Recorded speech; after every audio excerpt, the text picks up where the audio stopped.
Hello everybody, welcome to Red Tool House. Today we are up at the retreat, still on Red Tool House, but further up the valley. I'll mark it here on the map so you can see. And if you've been following the channel for a while, you know that we've designated this area as a spot to build an off-grid retreat where we can allow people to come stay, preferably married couples, that they can work on their, you just strengthen their relationship, just be able to spend time off-grid, hang out here. That's what we're angling for. So it's been a couple years we've been working as we have the finances to do so. Last year we put in our culvert across the crossing. I'll link to the video here. We did that work and some other work. Well, today, Kelly and the boys and I are going to work on getting a couple trees taken down and out of the way in anticipation of, I'm bringing in an excavator here in 2 days, and I'm going to spend the entire week back here at the retreat getting everything on grade and getting ready to start building structures. The reason why we're doing it now is it's supposed to be the dry season, but we've had like 3 inches of rain in the last week. So went for a drought, now we're back to rain. But this is what we're going to do, and I'm going to detail as we go along and work today what the plan is so you guys can see. So come along. All right, so the plan, the reason why we're doing this, there's a lot of trees that will eventually come down in the retreat area. If I spin around here, like we'll thin this out, take out some of the smaller stuff, take out some of the millable, leave the really big trees for shade. But the reason why today we're taking some of these things out is I want to get in here with the excavator, like this little knoll here. We're going to cut this knoll down, and I want to get in with the excavator, and it's going to require some of these trees to come out. Well, since it's a rental unit, and I'm not by no means an expert excavator operator, I know using the trees and the mechanical advantage of their weight is easier to dig them up and have them fall over so you can get the stumps out. Rental, not damaging this machine. I'm going to cut the stumps off a little high, get the part that can fall down on top of me and destroy the machine or destroy me on the ground, and then I'll just be able to dig out the stumps. It'll take a little longer to dig out the stumps, but I like that plan a lot better than trying to drop trees, especially with a crowded canopy. If it was one tree out in the middle of nowhere, I'd feel very confident that I could do it. But here inside this dense canopy, get it hung, get in those issues, create widowmakers, all that type of stuff. Since I'm going to have people helping me next week, I don't want to risk that danger. So we're going to pile this stuff up. A lot of what we're going to cut is poplar. So it's going to be small diameter poplar, too small to go in the mill. So we'll probably just pile up the tops and stuff for burning.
All right, so quickly we got 1, 2, 3, 4, 5, 6, 7 trees on the ground.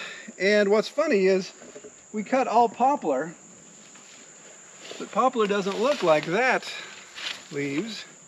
This whole thing is just a tangle of poison ivy. And that's why some of those drops didn't go where I want them.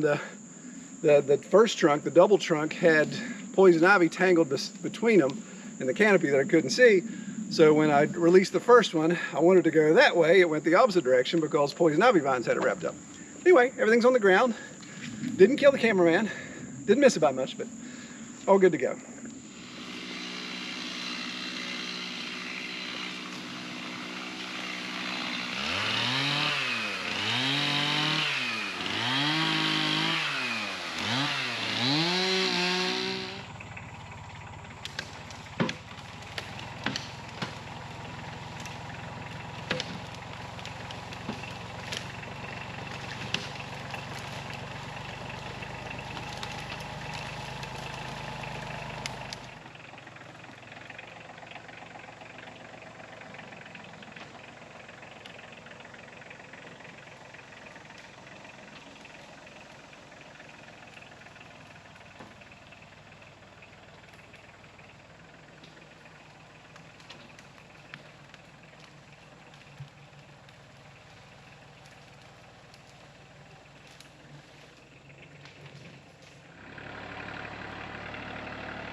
Unhook the chain from the log, but leave it hanging on the bucket.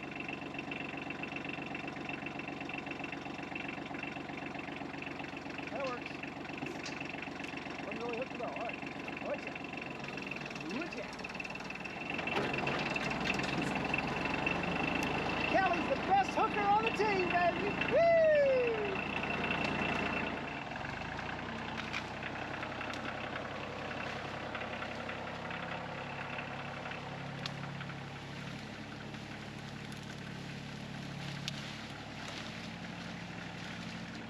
If you just go down and make it as tight as possible, as high up as possible, it'll bite. There's only so much distance I have because it's laying on the ground. Right, just go up as high as you can.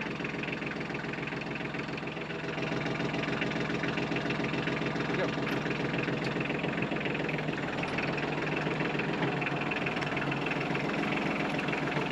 It would also help if I didn't have my foot in the tires. Look at that. Good turns. That's a good footing.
times can you get away with calling your wife a hooker in a day? We shall see.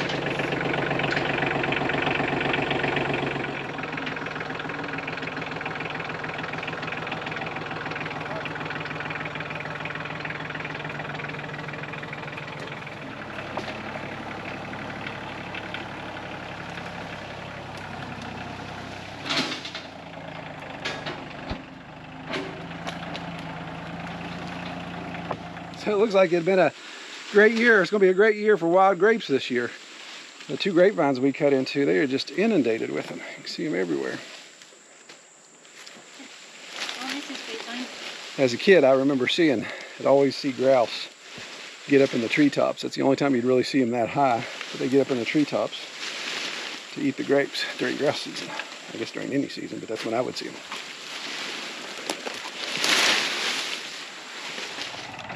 Put the right side of that, cut on that eye up with that, into that log. That's good. So this is what happens when you refer to your wife as hooker one too many times. You become the hooker. Oh, hooker boy. Hooker boy. Just like college.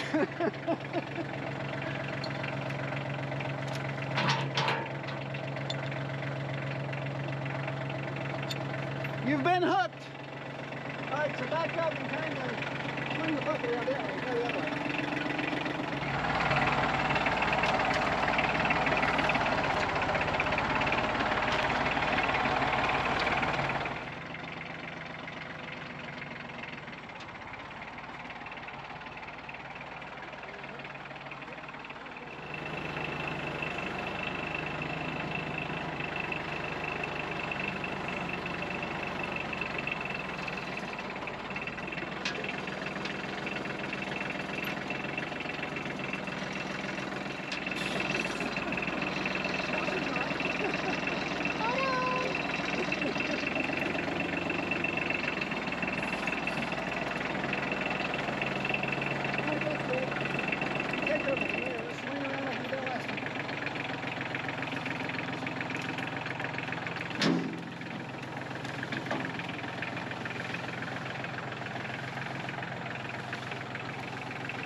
Grapevine. Fill up the grapevine for that.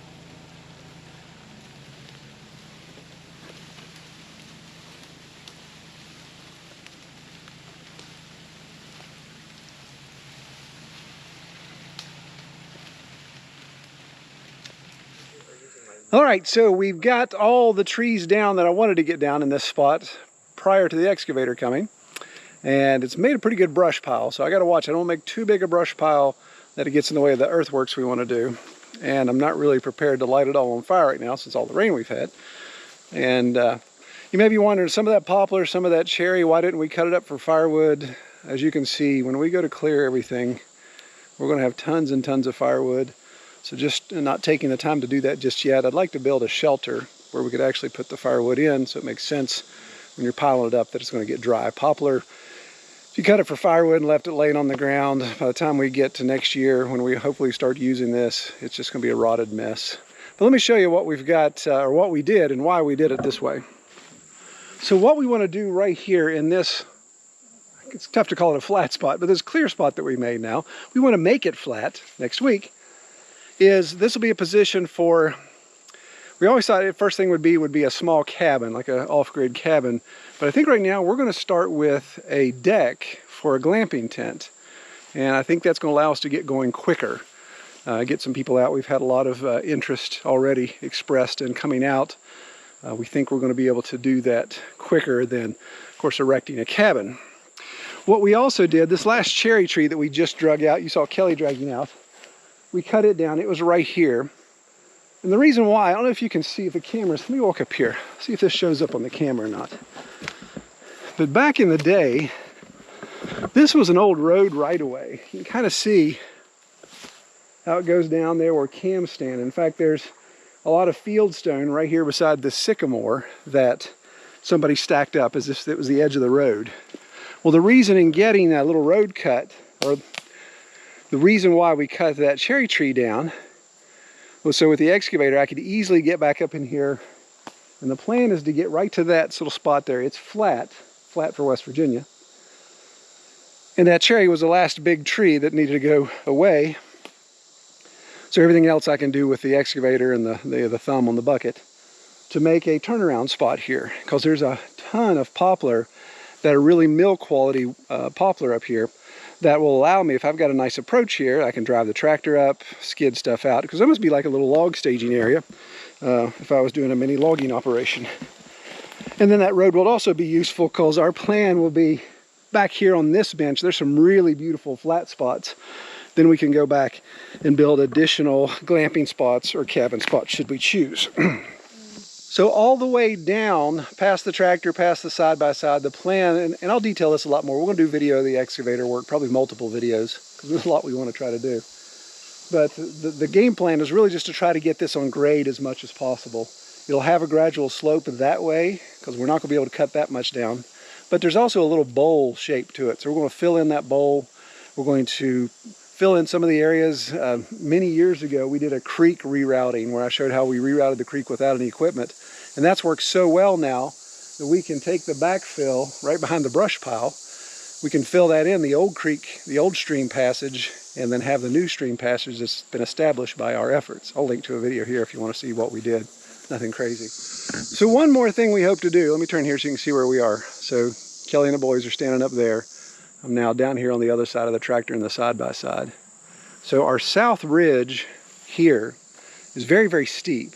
But there's a watershed right here that typically shouldn't run a lot of water because it doesn't drain so much. But at the top of that, I think I've shown it before in previous videos, I can't remember which ones, but there's a pretty good spring. It comes out of the beach, just right at the base of a beech tree. It looks like something from Legend of Sleepy Hollow or something. It's the craziest thing.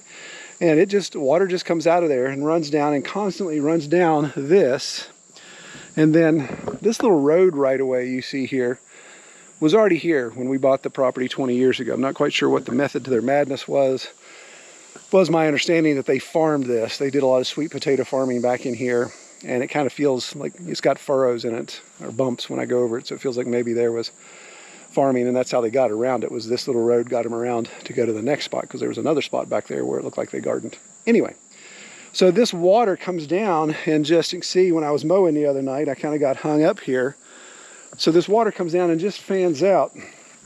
And if you notice, I don't know if the camera's picking it up, but those tufts of grass that are kind of extra white there in the clearing, that's like a swamp grass. It only grows where it's constantly wet. So about 9 months out of the year, that's just really swampy. Well, that's not going to work if we want to have a retreat area where people are hanging out and enjoying. So we got to get that water mitigated. So the plan is to come in with the excavator and of course we're going to cut this road access out, and we'll end up putting a ditch line in. So I'm hoping I can catch not only the watershed, but the spring and any other water that's coming up through the ground and redirect it down into the mainstream. The mainstream's down there.